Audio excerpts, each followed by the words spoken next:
नमस्कार दोस्तों, स्वागत है आपका आपके अपने news channel Jharkhand news network में। आइए जानते हैं आज की 25 मुख्य बड़ी खबरों को। गैंगस्टर प्रिंस खान से परेशान 1 दर्जन डॉक्टरों ने दी धनबाद छोड़ने की धमकी। गैंगस्टर प्रिंस खान द्वारा रंगदारी के लिए लगातार दी जा रही धमकी से परेशान 1 दर्जन से अधिक चिकित्सकों ने धनबाद छोड़ने की धमकी दी है। कई चिकित्सकों ने व्हाट्सएप का इस्तेमाल करना भी बंद कर दिया है, जबकि कुछ ने अपना नंबर तक बदल डाला है। सिर्फ परिवार के लोगों के पास ही चिकित्सकों का नया नंबर है। चिकित्सक अपने पुराने नंबर का इस्तेमाल सिर्फ कॉल करने व रिसीव करने के लिए कर रहे हैं। प्रिंस खान द्वारा व्हाट्सएप के जरिए चिकित्सकों से रंगदारी की मांग किए जाने के बाद कई चिकित्सकों ने सोशल मीडिया से पूरी तरह से दूरी बना ली है। बता दें कि प्रिंस खान द्वारा लगातार चिकित्सकों से रंगदारी की मांग की जा रही है। रंगदारी नहीं देने पर बुरे परिणाम भुगतने की धमकी दी जा रही है। मिली जानकारी के अनुसार पिछले 2 माह के दौरान धनबाद के कई चिकित्सकों ने लिखित तो कुछ ने मौखिक रूप से शिकायत दर्ज की है। सूत्रों के अनुसार 7 चिकित्सकों की शिकायत पर धनबाद एवं बैंक मोड़ थाना में स्टेशनरी डायरी अंकित की गई है। कुछ मामलों में तहकीकात भी शुरू हुई है। सभी को अज्ञात नंबर से आने वाले व्हाट्सएप कॉल को रिसीव नहीं करने की सलाह दी गई है। गैंगस्टर प्रिंस खान ने युवक कांग्रेस के एक जिला पदाधिकारी को रंगदारी के लिए फोन कर धमकी दी है। सूत्रों के अनुसार गैंगस्टर ने यूथ कांग्रेस नेता को रिकॉर्डेड ऑडियो कॉल व्हाट्सएप किया है। कहा है कि रंगदारी नहीं देने पर खोपड़ी खोल देंगे। उक्त नेता ने इसकी जानकारी एसएसपी एवं धनबाद थाना को लिखित रूप से दी है। साथ ही सरकार में कांग्रेस के मंत्रियों के साथ भी मिलकर इसकी शिकायत की है। कहा कि पूरे धनबाद में भय का माहौल पैदा किया जा रहा है। प्रिंस खान की धमकियों से परेशान चिकित्सकों ने गुरुवार को सीएम हेमंत सोरेन से मिलकर सुरक्षा की गुहार लगाई है। गोविंदपुर में 50 लाख की अवैध शराब लदा ट्रक जब्त, चालक गिरफ्तार। गोविंदपुर थाना के समीप जीटी रोड पर पुलिस ने 50 लाख की अवैध शराब लदा एक ट्रक जब्त किया है। नगर पुलिस अधीक्षक अजीत कुमार ने शुक्रवार को पत्रकारों को बताया कि वरीय पुलिस अधीक्षक ने सूचना मिलने के बाद पुलिस इंस्पेक्टर रुस्तम अली के नेतृत्व में गोविंदपुर थाना के सामने गुरुवार की रात सघन चेकिंग अभियान शुरू किया गया। इस दौरान निरसा की ओर से आ रहे टाटा ट्रक को पुलिस ने संदेह के आधार पर पकड़ा। इसमें 295 पेटी अवैध शराब रखकर ऊपर और नीचे 12 बोरी मूढ़ी और 81 सफेद बोरी में चिप्स जैसे खाद्य पदार्थ रख दिया गया था। पुलिस को देखकर चालक बालवीर सिंह भागने की कोशिश करने लगा। इसी बीच पुलिस दल ने उसे खदेड़ कर पकड़ लिया। चालक ने पुलिस को कोई कागजात नहीं दिखाया। इसके बाद पुलिस ने उसे गिरफ्तार कर ट्रक को जब्त कर लिया। ट्रक में कुल 7000 बोतल अंग्रेजी शराब थी। पुलिस ने एक एंड्रॉइड मोबाइल भी जब्त किया है। मौके पर DSP Shankar Kamti, police inspector Rustam Ali मौजूद थे।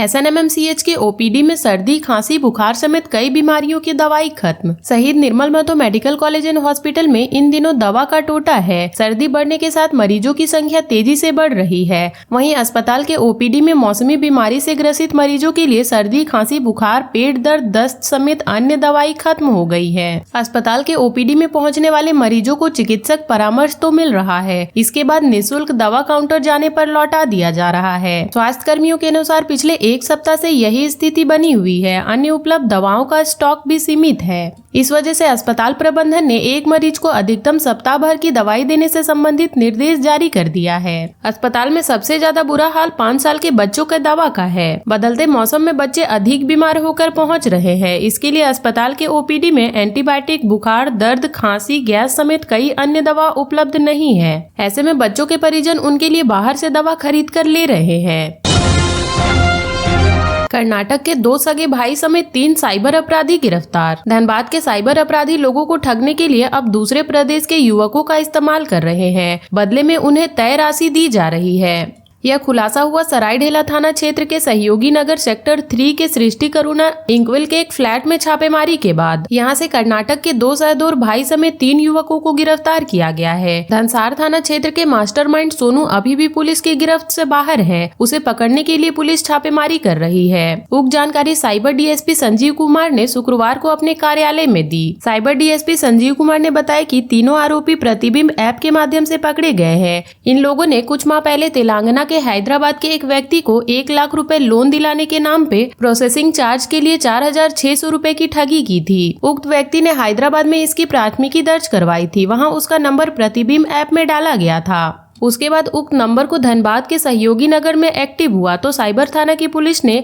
लोकेशन के आधार पर छापेमारी की। तीनों युवक संदिग्ध स्थिति में पकड़े गए। इन लोगों के पास से वह सिम कार्ड भी मिला जिससे हैदराबाद के व्यक्ति से ठगी की गई थी। इसके अलावा 10 मोबाइल फोन 7 सिम कार्ड बरामद किया गया है। डीएसपी ने बताया कि पकड़े गए युवकों से पूछताछ के बाद पता चला कि धनसार का सोनू इन लोगों को वेतन पर लाता था। इसमें वैसे युवक रहते थे जिनकी अंग्रेजी और दक्षिण भाषा में अच्छी पकड़ थी। सभी को धनबाद के एक फ्लैट में रखा जाता था। इसके बाद ये लोग दक्षिण भारत के लोगों को उनकी भाषा में फोन कर लोन दिलाने के नाम पर ठगी करते थे। उन्होंने बताया कि पहले भी कई युवक दक्षिण भारत से लाए गए और धनबाद में काम कर वापस लौटा दिए गए। मास्टरमाइंड सोनू धनसार में कहां रहता है इसकी जानकारी अभी किसी को नहीं मिली है। पुलिस ने बताया कि जिस फ्लैट का उपयोग साइबर अपराध के लिए हो रहा था वह रांची के किसी रत्नेश कुमार सिंह का है। अब पुलिस पता लगा रही है कि कैसे इन लोगों को फ्लैट मिला और सोनू को जानते हैं या नहीं। झारखंड के इन इलाकों में आज भी रहेगा शीतलहर का प्रकोप। जाने अगले 5 दिनों के मौसम का हाल। झारखंड का पारा दिन प्रतिदिन लगातार गिरता ही जा रहा है। ऊपर से ठंडी हवाओं ने कनकनी और बढ़ा दी है। मौसम विभाग की माने तो शीतलहर का प्रकोप आज भी जारी रहेगा। जिन जिलों में शीतलहर की संभावना जताई गई है उनमें बोकारो, धनबाद, रामगढ़ शामिल है। इसे लेकर येलो अलर्ट भी जारी किया गया है। शनिवार को भी अन्य दिनों की तरह सुबह में कोहरा या धुंध छाया रहेगा। दिन चढ़ते ही मौसम साफ हो जाएगा। रांची स्थित मौसम विज्ञान केंद्र ने कहा कि राज्य में अगले 5 दिनों तक न्यूनतम तापमान में बड़े बदलाव की संभावना नहीं है, लेकिन अगले 2 दिनों के दौरान कई इलाकों में न्यूनतम तापमान सामान्य से 2 से 4 डिग्री सेल्सियस कम रहेगा। वहीं बीते 24 घंटे के मौसम की बात करें तो सबसे अधिक उच्चतम तापमान 29.0 डिग्री सेल्सियस चाईबासा में दर्ज किया गया, जबकि सबसे कम न्यूनतम तापमान डाल्टनगंज में दर्ज किया गया। शनिवार और रविवार को राजधानी का अधिकतम तापमान 22 डिग्री सेल्सियस रहेगा, जबकि न्यूनतम तापमान 8 से 9 डिग्री रहने की संभावना है। लगातार गिर रहे पारा को देखते हुए कृषि वैज्ञानिक ने किसानों को खेत में लगी सब्जियों पर विशेष ध्यान रखने को कहा है। 17 दिसंबर से ठंड और बढ़ने की संभावना है। सुबह में घने कोहरे से परेशानी बढ़ सकती है। मौसम विभाग के आंकड़ों पर गौर करें तो दिसंबर माह में रांची का न्यूनतम तापमान 4 डिग्री सेल्सियस तक पहुंच गया है। वर्ष 2014 में 29 दिसंबर को न्यूनतम तापमान 4 डिग्री सेल्सियस था। वहीं वर्ष 2018 में 18 दिसंबर को 57.8 मिलीमीटर बारिश हुई थी। बोकारो रामगढ़ हाईवे पर सड़क दुर्घटना में एक ही परिवार के 4 सदस्यों समेत 5 लोगों की मौत, 3 घायल। झारखंड में एक भीषण सड़क दुर्घटना में 5 लोगों की मौत हो गई है, 3 अन्य घायल हो गए हैं। इनमें से एक की हालत गंभीर है। दुर्घटना बोकारो जिले में बोकारो रामगढ़ नेशनल हाईवे पर हुई। दुर्घटना के बाद सभी को जारीडीह कम्युनिटी हेल्थ सेंटर ले जाया गया, जहां डॉक्टरों ने 5 लोगों को मृत घोषित कर दिया। घायलों का इलाज चल रहा है। सामुदायिक स्वास्थ्य केंद्र के मेडिकल ऑफिसर डॉक्टर स्वीटी भगत ने शनिवार को बताया कि अस्पताल में 8 लोगों को लाया गया था। इनमें से 5 लोग की मौत हो चुकी थी, 3 घायल थे। इनमें से एक की हालत गंभीर है, उसे रेफर कर दिया गया है। 2 की स्थिति ठीक है। घायलों के परिजनों को फोन किया गया तो वो 1 घंटे बाद पहुँचे। बोकारो जिले के कसमार थाना क्षेत्र के दांतू गांव में शुक्रवार देर रात NH23 पर डाक बंगला के सामने सड़क जाम की वजह से एक कार खड़े टेलर से टकरा गई। इसमें रामगढ़ जिले के गोला प्रखंड के रहने वाले एक ही परिवार के 4 सदस्य समेत 5 लोगों की मौत हो गई। ये सभी सूत्री गांव के रहने वाले थे। बोकारो जिले के चंद्रपुरा प्रखंड के भंडारीदा स्थित फुलवारी गांव में अपने रिश्तेदार के यहाँ मुंडन कार्यक्रम में शामिल होने के लिए जा रहे थे। लौटते समय यह हादसा हो गया। झारखंड के सरकारी अस्पताल में ब्लास्ट की वजह से लगी आग। बहादुर GNM ने 8 नवजात की बचाई जान। झारखंड के एक सरकारी अस्पताल में विस्फोट के कारण आग लग गई। उस वक्त अस्पताल में स्पेशल न्यूबॉर्न केयर यूनिट में 8 नवजात इलाजरत थे।